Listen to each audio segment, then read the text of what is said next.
Want to speak real Swedish from your first lesson? Sign up for your free lifetime account at swedishpod101.com.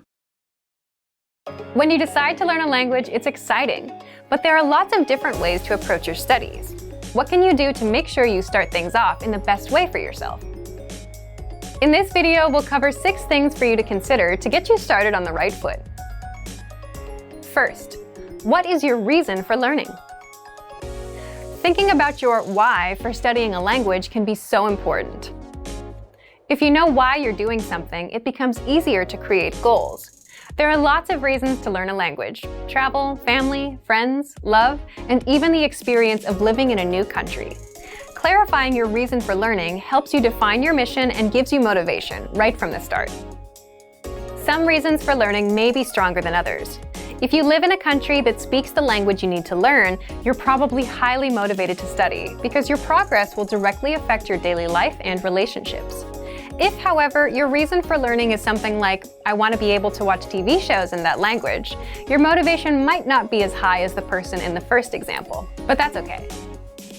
Everyone has a different, unique reason for wanting to learn a language. Take some time to understand what you want to get out of your studies. This is a helpful first step. Second, set the right goals.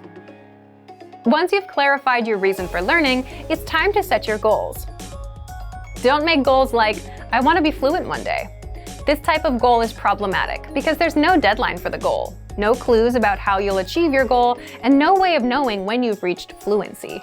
Your goals need to be small, measurable, realistic, and have a deadline. Try making monthly goals instead of yearly goals. Saying, I want to be fluent one day isn't helpful. Instead, make a goal like, be able to speak for 1 minute by the end of the month. A goal like this gives you a target, a skill to develop, and a deadline.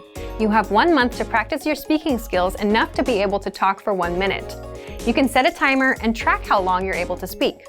This is also a realistic goal. Learning enough to speak for 1 minute in 1 month is reasonable.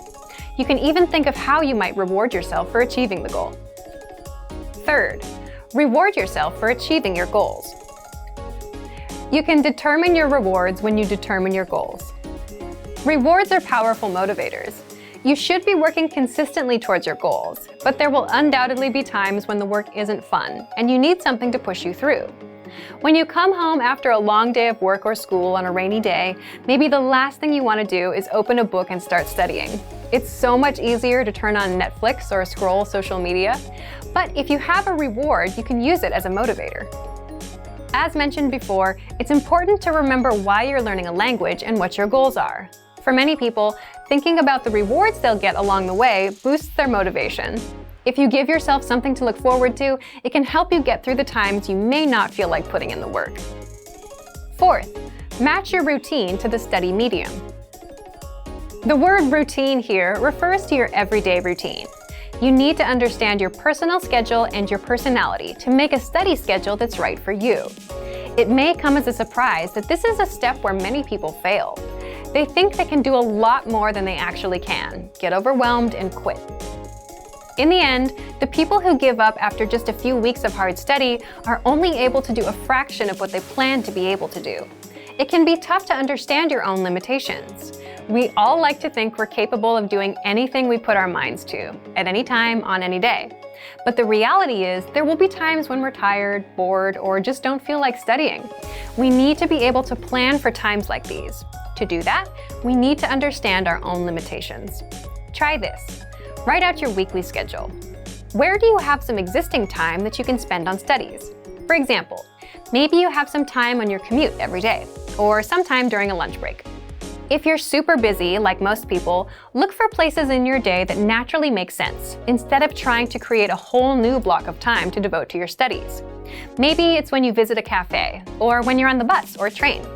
See if there's a place where you can match the medium, the learning method, to your existing routine. For example, on your commute in the morning, you can listen to an audio lesson twice a week, or listen once a week after dinner at home while you do chores. Break out some vocabulary flashcards during lunchtime. Maybe you can even find a weekend class. Which brings us to our 5th point. 5th, anchor points. These are the connections you make to a language that boost your motivation and keep you attached or anchored to your goal. For example, maybe you have friends or relatives that speak the language. And if you're around them and you're exposed to the language, you're more likely to learn. If you don't know anyone who speaks the language, consider making a monetary investment, like a textbook or a learning program. By paying for something, you make a commitment to yourself to use it. Sixth, assessment. It's good to know where you are in your studies and determine if you're making progress.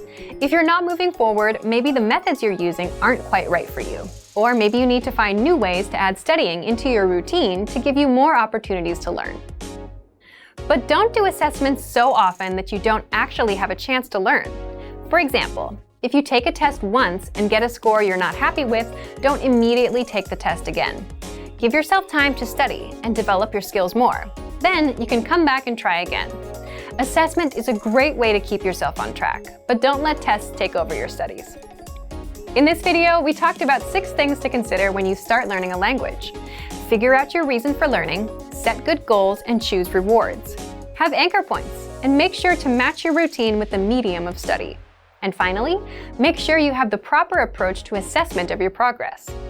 And for more ways to get started learning on the right foot, check out our complete language learning program. Sign up for your free lifetime account by clicking on the link in the description.